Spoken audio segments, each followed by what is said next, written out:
Okay, here's a little tour of the garden in early June 2026.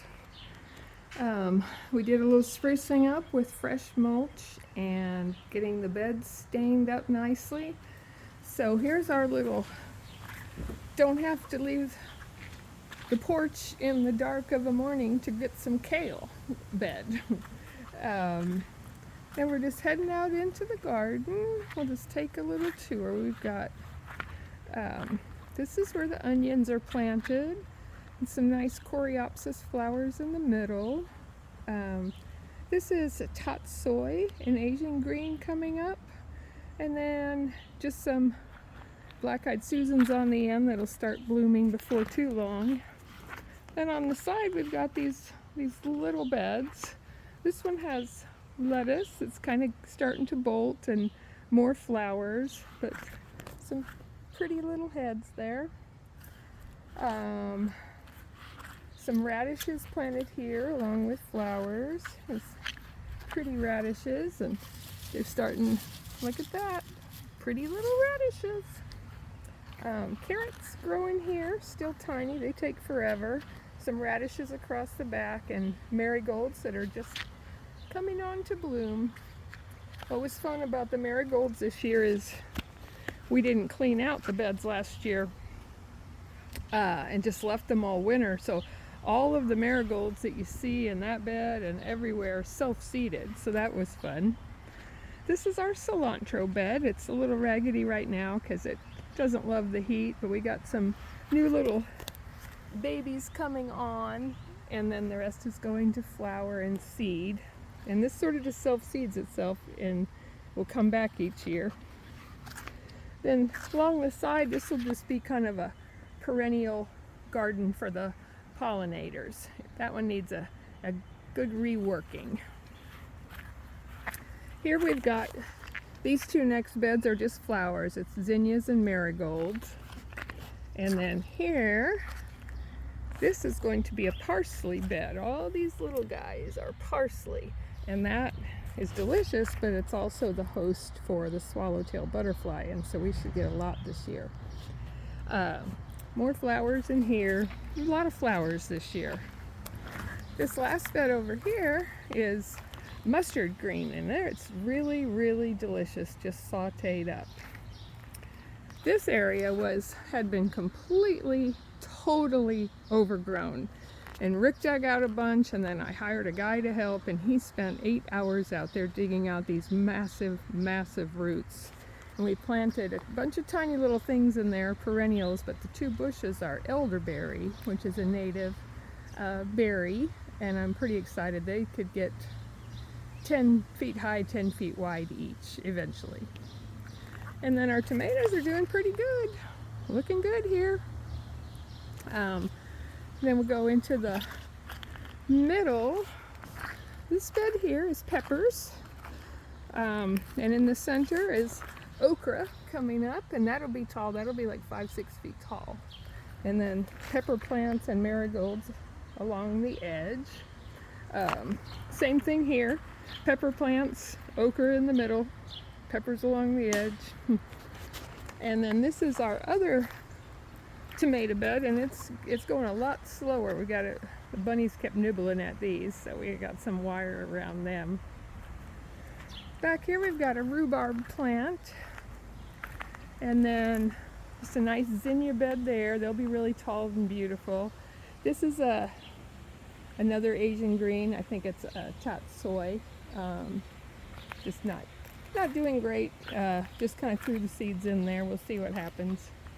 Then back here we have another zinnia bed and another okra bed. And this tall bed are the eggplants, and they're doing really well. We should get a really good crop of eggplants this year. Then turning around, we come to this bed. This is a cucumber bed, and they're doing great. Should have a lot of lovely cucumbers. We just walk down the way, and that's back to the onion bed. And then we have these little beds. We call them the squiggle beds, and Rick built these. I love them. They are always marigolds, and they just will just be heaped with marigolds, and they just are the most cheerful, glowing thing. In here we've got parsley, some struggling basil, and lettuce that's kind of moving toward its last legs in the heat. And then the last bed is these big ones are collard greens. They're huge. A lot of little marigolds tucked in there, and then a great big kale plant. And then kind of out into the yard, there's a little crabapple tree, a bigger pear tree, or a plum tree rather. I'm gonna go to a different angle. You can see how the house is, and the porch, and our brand new roof. This bed here is just some herbs and native perennials. I just planted a bunch of new little things in here. So they're just getting a start. There's some chives. The big plant there is sage. I've had that for years and years and years, probably 7 or more years. And then we've got this, so we have the fruit trees. Apple is next, the littler one, and the bushier one is a cherry. This is maybe my new favorite plant. It's a prairie plant. It's called purple poppy mallow, and it's just so beautiful. And each year we get a bunch of volunteers, and this guy is, I forget what it's called, wild lettuce, and it just kind of came on its own. It might get to 7 feet high.